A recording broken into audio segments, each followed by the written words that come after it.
UFC Fight Night Vegas 61, Dern versus Jan just took place, and I'm going to go through the entire card, starting with the early prelims, ending with the main event, giving my reaction and breakdown to every single fight on the card, and my overall event recap as well, starting with the early prelim opener of Guido Cannetti versus Randy Costa. Man, Randy Costa. All that mustache for nothing. I'm so unhappy about the result of this, not just because I wanted to see Randy Costa win, but because I had a hunch, and you heard me in my prediction video, that Guido Cannetti was such a great underdog. But I bet on the improvement of the young fighter. However, immediately into this fight, pretty much, Guido Cannetti throws a leg kick at Randy Costa, as Randy Costa throws a bit of a front kick to the face or something like that, and down goes Randy Costa, swept to the floor, and Guido Cannetti pounces on him, drags him back down to the canvas, and sinks in a rear naked choke. No hooks required. Randy Costa, no attempt to escape or fight hands. Just immediately tapped. Yeah, you can't give your back up in a fight that quick because Guido Cannetti's too fresh. There's no sweat. He can immediately latch it up, and time to cut Randy Costa from the UFC. It's a sad reality, but the guy is what? He hasn't won a UFC fight, or he's won a UFC fight in like his second one. Maybe they'll give him one more chance, but I feel as though he might be seeing himself getting cut from the UFC pretty soon. But good performance by Guido Cannetti. The old man keeps on trucking and gets it done against Randy Costa. Moving on up the card to another fight, Julija Stoliarenko versus Chelsea Chandler. I picked Chelsea Chandler to win this one, and she did win this one by TKO. Very surprising. She looked very hungry for the finish in this fight. I thought she was going to get a decision win, but no, she was like fighting to finish the entire way through. She really wanted to finish, and it was very obvious in her fighting style. She was very aggressive with the ground and pound. She got taken down early, but worked her way back up, and then was doing good on the feet, landing big shots on Julija Stoliarenko. And eventually, Julija shot like a terrible takedown, and Chelsea Chandler sort of like rode her hips into it after stuffing a takedown to end up in full mount on Julija Stoliarenko, and then just beat her into a pulp and finished her in the first round by TKO. Good performance by Chelsea Chandler. Really, really impressive debut from her. Moving on up the card, Krzysztof Jotko versus Brendan Allen. I had Brendan Allen as the underdog here, and he performed. He performed very well. It was a little bit risky at the start because ended up in a bad position, sort of fell himself back into a sort of like bottom position against Krzysztof Jotko, and Krzysztof Jotko was just sort of laying on top in full guard at one point after Allen fell off balance, and it was kind of annoying because you kind of know how Jotko fights go. He doesn't really try and do anything. He just sort of lays there in top position, and I was thinking maybe the referee would stand it up, but man, Brendan Allen is weirdly strong. He really is. He's really, really weirdly strong, and that's a very big compliment. Like, he's got really weird strength, even to attempt the submission that he went for. I believe it was like an arm bar that he was going for immediately when he got taken down. He just sort of like manipulated Jotko's body on top of him into that position. It wasn't even that Jotko messed up. It's just Allen just puts you where he wants you at times in the grappling. And eventually he sort of like bucked himself out of bottom position, reversed position on Krzysztof Jotko at some point, ended up on top, and then when he was on top, it was a very different story than when Krzysztof Jotko was on top. Found his moments, landed a couple of ground and pound shots here and there, and waited for his moment to sink in the rear naked choke against Krzysztof Jotko, and he got it done very, very well. They were back up against a cage at one point. Jotko worked his way back up, and Brendan Allen picked him up, and in the landing, found his way onto the back of Jotko to get himself a rear naked choke. Great win from Brendan Allen. He called out Fluffy Hernandez. He called out Andre Muniz. I think anything's good for him next. If he wins his next fight against whoever, he should be number 15 in the middleweight division, and he arguably should be number 15 right now. So, yeah. Brendan Allen had a good performance, but maybe give him a ranked opponent next, who knows. Moving on, up the card, Joaquim Silva versus Jesse Ronson. I went with Joaquim Silva over Jesse Ronson, and he delivered very, very well. He landed a bunch of flying knees on Jesse Ronson, who I guess just showed a tendency in Joaquim Silva's mind for ducking into those types of shots. And, man, Joaquim Silva had an amazing performance. Wasn't the best, though, actually. Jesse Ronson was actually winning those rounds, now I'm remembering it. He was actually winning those rounds before Joaquim Silva landed the shots that he did. But I do want to mention, this was a very underrated KO because he tricked. It was a very slick flying knee. He tricked Jesse Ronson into falling for the wrong knee, is what he did. Because he threw a big knee beforehand, which landed on Jesse Ronson, and then he threw like a fake step-up knee, where he lifted the lead knee, and then threw the second one behind it. And you saw Ronson's like guard shift from his face to deal with the first knee, and he slid up the second one behind it with a switch knee right on the face of Jesse Ronson and put him away. And yeah, almost finished Jesse Ronson at the end of the first round with a big knee as well. So Joaquim Silva finding the flying knees on Jesse Ronson. Great performance. I thought that Jesse Ronson was done at the end of the first, but then it got a little bit more competitive in the second until Joaquim Silva found his opening again. But yeah, at the end of the first, Jesse Ronson was just like covering up, like finish me, basically, after he got hit by a flying knee. So when it happened again, I wasn't surprised. TKO from Joaquim Silva. Moving on, Ilir Latifi versus Aleksei Oleinik. Just kind of sad. I know they're both old, and I get it, but it's just, you never really want to see a fight like that. It was just so lackluster and bad, and Ilir Latifi just sort of like stalling on full guard in the first round, landing a couple of shots to the body and stuff like that, and just doing enough to win. Where it was just a grappling situation, Latifi was just keeping busier with total strikes, landing the better shots out of the two of them. Round 2 was actually a bit more competitive until the end of round 2, where Latifi got another takedown, so he won round 2 as well. But at the start of round 2, Aleksei Oleinik was kicking him a bunch, landing a bunch of good kicks, a bunch of front kicks to the body, and it looked like Latifi was starting to gas out, which is what I predicted. I said he would gas out, and Oleinik would finish him in the third round. However, Oleinik also gasses really, really fast, so I think he's just getting to that age now where he just can't push as hard as he could, maybe in that Fabricio Verdum fight that he had a while ago, where he broke him with the pace, pushing the pace on him. Ilir Latifi just ended up sort of holding him against a cage, stalling out the third round as best that he can, and landing some decent shots as Oleinik came forward. So, pretty rough to watch. Ilir Latifi asked for a bonus. How dare he? Yeah, whatever. Latifi won. Moving on. Up the card, John Castaneda versus Daniel Dubronx Santos. Okay? I said it as soon as he started fighting. This guy is fighting like Charles Oliveira. And it wasn't even after he got rocked. Wasn't even after he... This guy is mini Oliveira, and I'm like putting the pieces together. Like, oh wait, he trains at the same gym. He's literally a mini Oliveira. Mini Oliveira on the rise, people are saying in the comments and stuff like that. Like, the way he fights, the front kicks to the body, the leg kicks, the way he has his guard up, the way he parries at shots and throws elbows and big knees when they're against a cage. It was such an Oliveira type fighter. But he just didn't, of course, have the same submission threat, I guess. But, man, amazing performance by Mini Oliveira. And he's going to get some star power just based on that performance, because I picked John Castaneda to win this one by TKO, because I just thought he was too much for Santos early. And to be fair, he nearly did finish him about 3 different times. But I just feel like the reason why he couldn't really find the finish and gassed himself out was because he wasn't picking his shots after hurting Santos. He was just sort of like throwing like crazy and getting overexcited, and like he would even like opt to settle in half guard on top rather than separating and landing some big ground and pound shots that could have led to a KO win. So to be fair, Castaneda, who I picked, did fumble like 3 different finishing potential moments, with like a head kick, with a straight left, with another head kick that wobbled Santos again.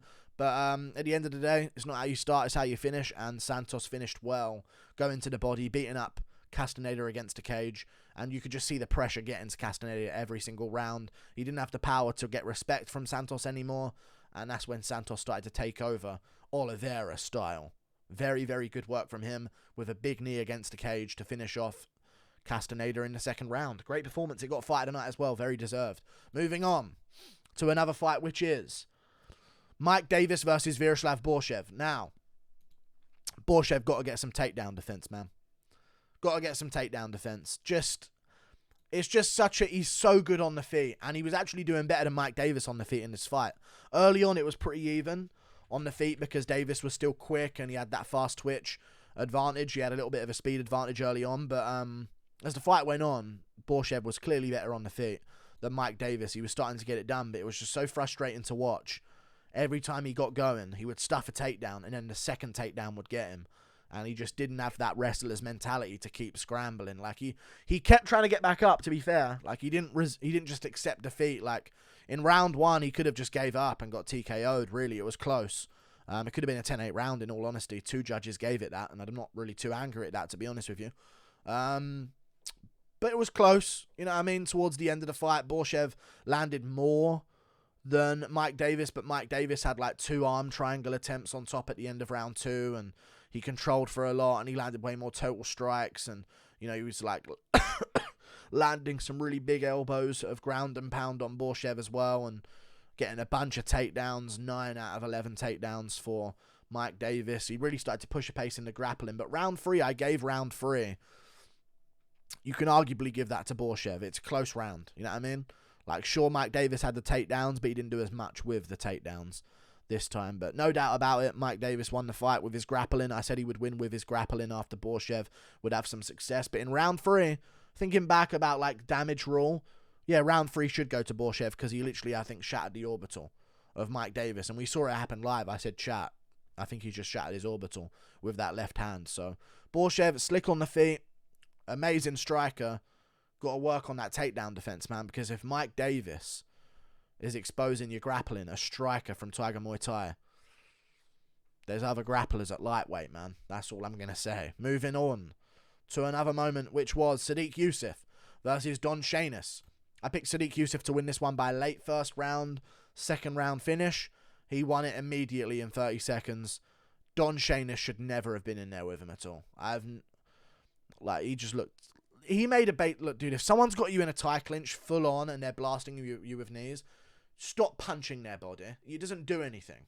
It tickles. Like, it genuinely tickles.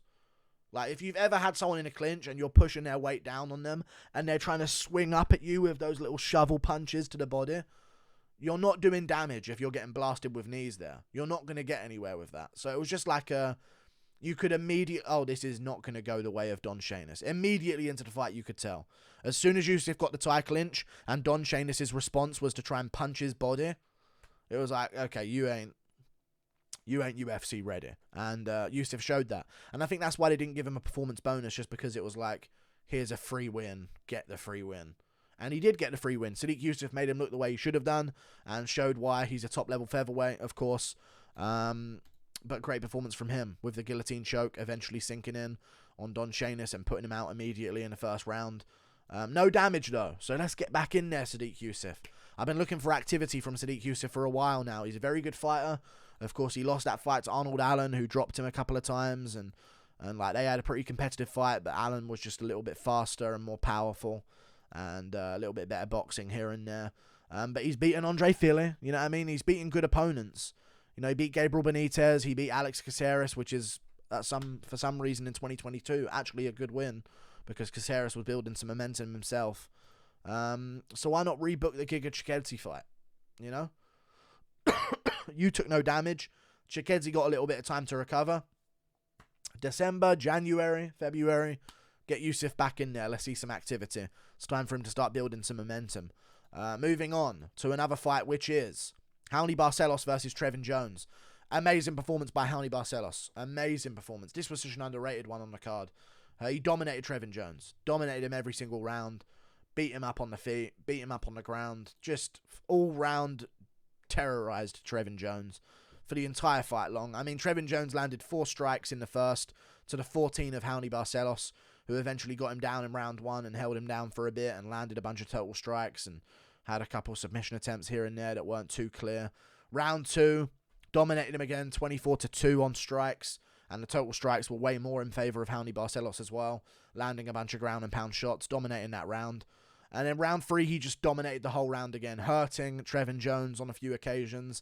Even in round 2, I think he landed like a big uppercut to like a flying knee that like rocked Trevin Jones quite badly. So he was constantly dominating, winning a lot of the rounds. One judge had it 2 10-8 rounds, which I think is interesting when it comes to the main event scoring, which we're going to get to in a second. But, yeah, Raoni Barcelos, dominant. Very, very dominant. Kept very honest in the fight as well. Didn't get overzealous looking for anything.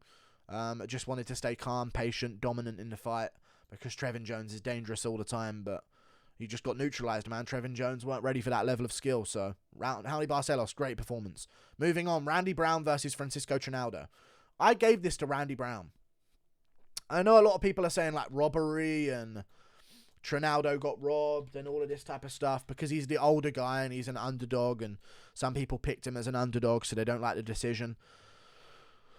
I really believe a really underrated necessity to have when judging a fight is good eyesight. I think that's like a really big thing. And I see a lot of people saying, like, which fight the judges score? You know, not going to lie, I had it 2-1 Trinaldo, but whatever. Robbery, robbed. You know what I mean? Like, Trinaldo won pretty convincingly. That's just not true. Like, people are up in their feelings. Randy Brown outstruck Trinaldo in round 2. And if you don't think that, you're blind, I think. Like, it was close, and I was worried that they were going to make a wrong decision because so many of the shots Trinaldo was throwing was like catching the shoulder, catching the chest, barely missing and making a bit of noise. But, like, Trinaldo was missing so many shots in round 2. And I know people at home, like, they're drinking in one hand, pizza in the other. Oh, yeah, punches! You know what I mean? And they just go, oh, you punch him! You know what I mean? And then they think that punches are happening. Randy Brown was making him miss. You know? Randy Brown was clearly making him miss in round 2. Shoulder rolling, moving just out the way, countering back with teeps to the body, and, like, he landed a couple of teeps to the face and stuff like that were quite good. A couple of shots that sort of stumbled Trinaldo back. One thing I will mention, though. Round 3, Trinaldo clear, of course. Dominated it. But 10-9 still. Round 2, very close, but Randy Brown, if you know what you're looking at and you can see what shots are landing and what ones aren't. Round 1. Randy Brown disgustingly grabbed the fence, and it stopped a takedown, and nothing happened because of it. Nothing happened because of it. That's the problem I have. That's the problem I have with that fight. Like, he grabbed the fence in round 1, and sure, he ended up on the ground anyway, and worked his way back up to his feet anyway, so you could say, well, even if he did get him down, he would have got back up. But that's not the point, man. You got to do something about that. You're not allowed to grab the cage.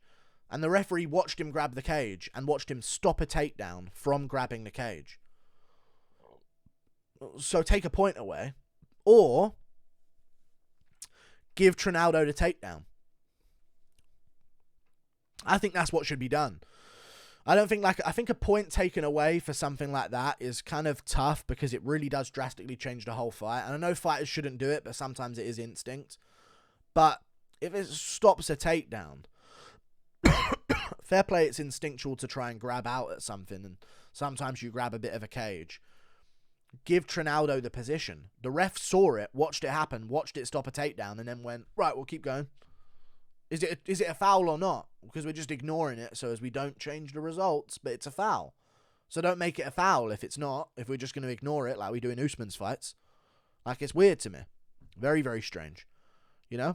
So I feel as though they should have just given Trinaldo like a scoop of the legs, under the waist, Randy Brown with his ass on the canvas, position in round 1, and had to have him work out of it maybe.